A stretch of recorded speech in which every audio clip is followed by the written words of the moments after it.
Very much. Oh, good, you can hear me. Yeah, thank you very much for coming along. Thank you for that introduction. Thank you for braving me immediately after lunch. I hope I'm a good digestive. I've decided to try and keep my talk to 20 minutes on the principle that that's about as long as oxygen keeps flowing to the brain when someone's standing up in front of you. But I apologise if my timekeeping goes slightly AWOL and the last few slides is delivered at lightning speed. I've been told we'll try and get in a few questions at the end as well. I wanted to talk to you about identity. It's a very, very big word. It's very interesting. I don't have sort of definitive answers, but hopefully I have some interesting ideas to explore. And there's really two strands to identity that I want to explore, because identity is very complicated, but broadly speaking, there is the way you are identified in the world. Me, I've just been introduced, white, British, quite tall, writes books, that kind of thing. Identity is perceived by the world from the outside. Identity is a series of labels. And there's identity in the rather more nebulous sort of story of me, my personal identity, likes going for long walks in the country, that kind of thing. Cries when he sees silly films. That's not me. But, and I'm interested because there's always been historically a negotiation between these two different kinds of identity, a series of feedbacks between them, between what society thinks of us and what we think of ourselves. But I think some quite new things are happening these days, which I want to explore with you. In terms of exploring my identity, I'm going to try not to look back and hope that it's like, yes, this is one of my identities. This is, some of you may recognize, a rogue. This was taken a while ago, so it wasn't at 85 at that stage. I think it's a level 80 rogue. He was born in 2004 and is still going, which is very sad. I don't have kids yet, but when I do, he may well be a decade older than my children, which is slightly alarming. This is Daedric, a character I have played in World of Warcraft since World of Warcraft started out in beta. He is one of my identities. And I suppose I want to contrast him to another, perhaps similar thing. Rogue here, warrior here, slightly older warrior. This one's been around for quite a long time. This is a very famous mask from Sutton Hoo, a burial site, probably of a very powerful Anglo-Saxon chieftain around the 7th century. And in a way, there are similarities between my rogue and this mask, in that they are symbols for the world. They are external aspects of identity. They are outside of us. I play the rogue. I've got daggers. I can backstab people. I can sneak around. I really do very high damage per second. Pretty awesome. You wear that. You are obviously extremely intimidating, extremely powerful in your society. You're wearing something precious. You're wearing something that accentuates your male features. You've got, if you can see it there, you've got a bit of sort of gold filigree facial hair. Very nice. These are examples of, and what I want to say is that in a way, both this and Daedric are digital identities as opposed to analog identities. Now, what do I mean by that? This isn't digital. It's not made of pixels. This picture is.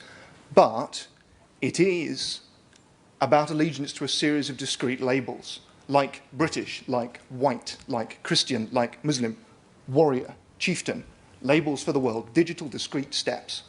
And this is an interesting contrast to the analog business of, I'm someone who quite likes walks, I have these series of attitudes, I'm on a personal journey of discovery. There's a tension between these things. But there's different stuff going on today. There's lots of different stuff going on today. And one of the most obvious things going on today is the fact that were I to put that on and play the role of a warrior, I would wave around a sword and grunt and lead my men into battle and that kind of thing. I would be playing the role of a warrior physically in the flesh. My body would be part of it. I'd be donning the mask. However, Daedric, my character, is an avatar. Avatar is a great word. It's from a Sanskrit word meaning incarnational descent. Well, it's derived from that. And it means that literally I become incarnate in Daedric. I don't think I'm a little troll rogue. I really don't. I am playing the role of that. I'm in a role-playing game. But I'm also incarnate in it. Daedric is literally a little character in a virtual world who comes to life when I breathe godlike the breath of life into his little body and move it around and interact with things. And this, to me, is very, very different to me putting on a mask and being a warrior in the flesh, because it's starting to blur the line between the digital and analog components of identity. Because in a dynamic, personal way, as a little character who may I might wish to hypothesize, has his own little inner life. I'm in there doing stuff. So where does this lead us? It leads us to the next part of my talk, in which I think it's fairly obvious that the business of identity, of constructing identity, has a number of tensions in it. And in particular, being an individual is a very, very public business. This is the wonders of the Dubai Mall. It looks like a cathedral, not accidentally. It is a temple to capitalism. It is where people came to be, sort of shrived and annealed in churches a long time ago. Today they come there to buy Prada and Gucci and are granted grace through that. There is a sort of similar process going on. It's a very, very public business defining yourself as an individual. This has always been true, in a way, but, like so much, it's become true differently. So here's a little potted history, in 4 words, of the processes of identification in society through history. Creation. We're back about 10,000 years now, maybe a bit further. Maybe I'm back 100,000 years. I'm identifying myself in my society. Imagine I'm a caveman. I'm going to perform a feat of strength. I'm going to make some bones. I'm going to sharpen a knife. That's part of my identity. That partly defines my role. I'm literally creating stuff that helps define me. It's perceived by others. Trade, very important. A bit more advanced than just making stuff. I'm going to consume stuff. I'm going to get stuff from someone else. I'm going to, all the way up to Sutton Hoo, master craftsman, make me a mask, let me don the role of warrior, of nobleman, of leader. 20th century, 19th century, as we know, mass consumption. This is interesting because, like so much in the 19th and 20th centuries, it wasn't so much about humanity doing new things as everybody getting to do stuff that not many people had done before. So suddenly, everyone can buy a mask if they want. Probably not a gold mask, but they can buy a mask. Everyone, maybe can't buy Gucci, but they can buy clothes ripped off from Gucci. Almost everyone. It democratizes. And we are, as we know, at the next stage. Mass creation. Back to square one, because online, I am able to craft my social signifiers, my Facebook status, my Twitter updates, my character. I can customize everything. Me and everybody else online, and there's more than 2 billion of us now. We are engaged in crafting our identities. We've sort of gone right back to square one, like someone sitting in a cave, stone tools, except instead of it's a stone tool, it's Tom is feeling happy, or something like that. Now, obviously, there are profound differences between these things, but what are those differences?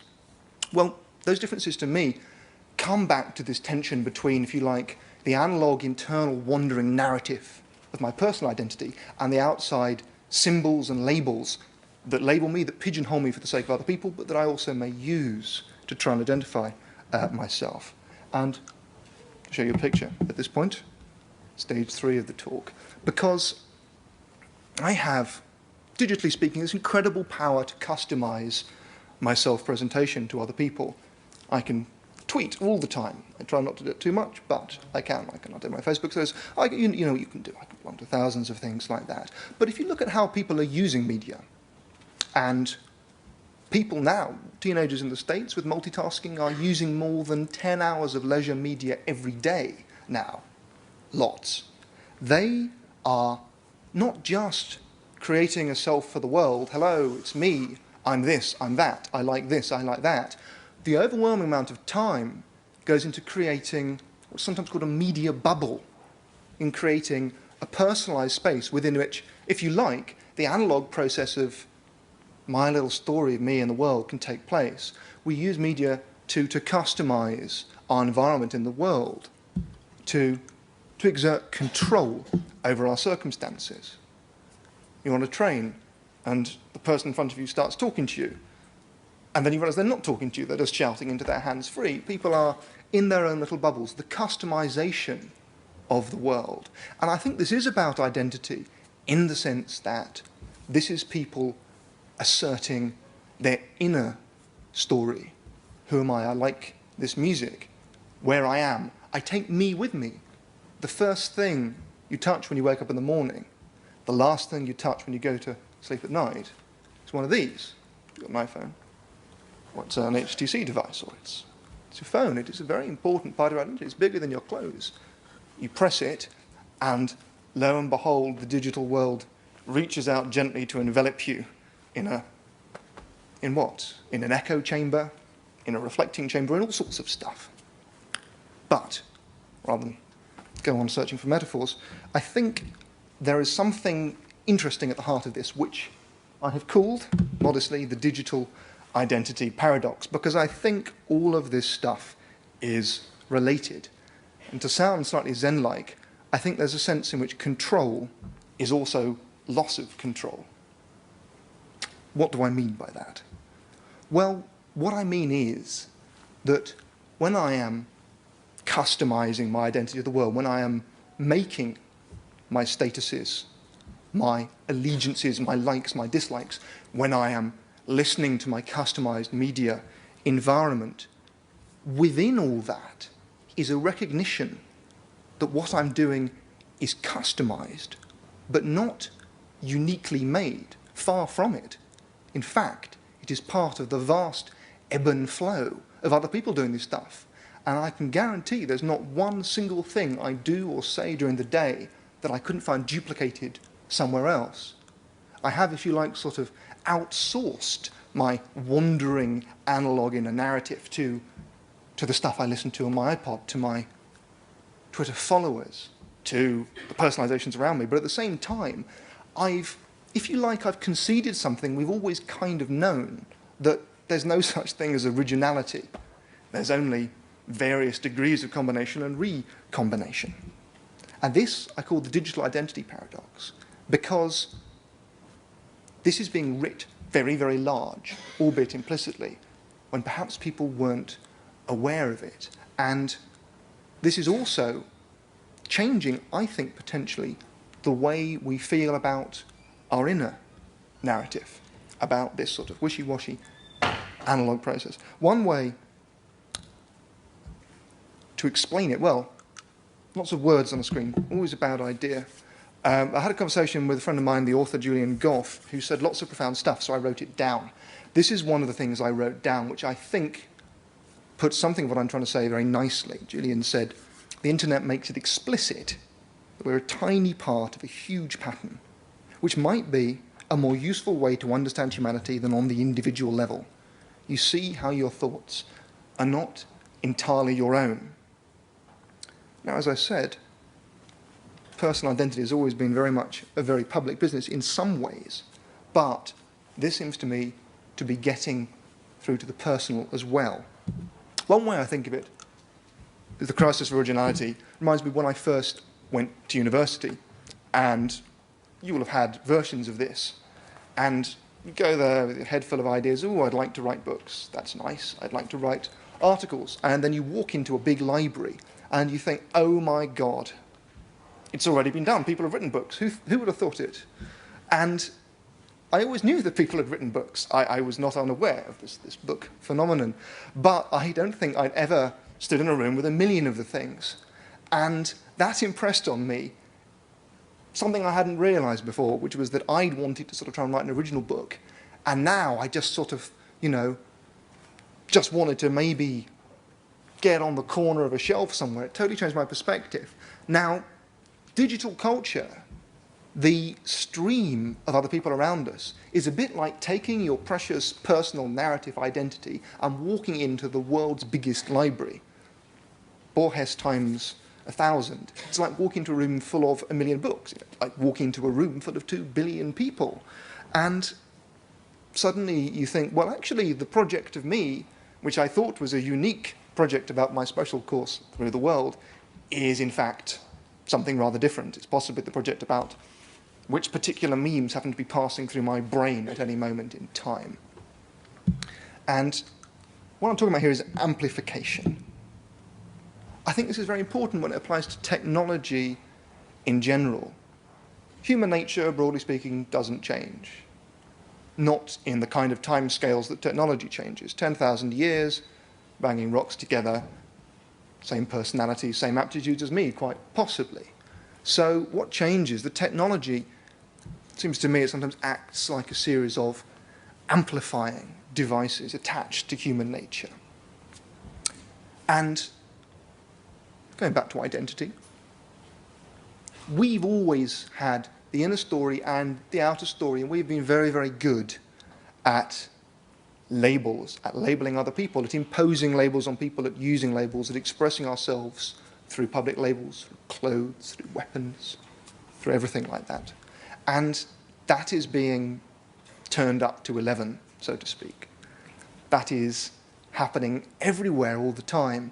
And I say, it seems to me, when I'm playing Daedric and wandering around Azeroth, grinding, chatting, stabbing people in the back, I'm now doing two things simultaneously. I am having an inner life of a sort, having a narrative, but I'm also engaged in a show and tell of forms and exterior things. When I'm incarnating myself in my little Facebook profile avatar, my status updates. And this is the amplification of technology amplified. And what I want to ask is whether this means the end of analog identity in particular. And to explain this, I'll refer to a nice new book called The Most Human Human. It's just come out. It's about the old Turing test. They hold a competition each year where people talk to each other through a screen and machines talk to people through a screen, and the competition is to try and find the machine that can fool people into thinking it's human, the Turing test. It's a very nice book this year about someone's quest to go along there and to prove that they were human, to be the most human human. In fact, the author of the book, whose name temporarily eludes me, as you may have noticed, he won the prize for being the most human human, partly because I think he talked about poetry, which was nice. But the thing that interests me is that when you've got people getting to be part of this world of choosing, when people get to create things minutely online, is what they're doing analog or digital? And he says in this book, people's Facebook statuses, you used to be able to type in your likes in the form of a sentence. You used to be able to say, I really like listening to jazz piano. Now you choose from a list. You start typing and it says, what do you mean? Jazz piano, smooth jazz piano, Bill Evans. And that is much better from the internet's perspective. It is better for grouping people, it's better for tagging, it is simpler, it is easier. But it also means that we are doing a digital process selection rather than an analog process of selection. We're choosing between options. And that is what we're doing all the time, online, digitally, through technology, without realizing it. We're choosing between options, millions and millions and millions of different options that other people have done, rather than making it up in a kind of waffly analog internal way as we go along. And given that people are spending, on average, 10 hours plus a day mediating their lives and presenting themselves through media, I wonder about this tension. And I want to leave you, I suppose, with that wonder. I also want to leave you with a line from the philosopher John Gray, who was writing and talking about that book. And he said, part of the charm of the wired life is the freedom from meaning it promises. What he means, I think, is the freedom from the enormous anxiety of analog identity, from the evolving, twisty story that you can't pin down or share, because suddenly my inner narrative of uncertainty and self-loathing and occasional peckishness can become a series of shared statuses, and it is validated by the millions out there, and it may be used and abused by them. I may have to take out a super injunction to stop people saying terrible things about me, but that anxiety comes to an end. The anxiety over, as it were, meaning rather than choice. And so that to me is paradox, that the control I want by gaining unprecedented amounts of control, by being able to customize and choose so much of the time. At the same time, this customization and choosing can leave outside that struggle for meaning and can absolve me of that need. I hope that is not too randomly philosophical as a point to end on. because I'm going to end on it. Thank you very much.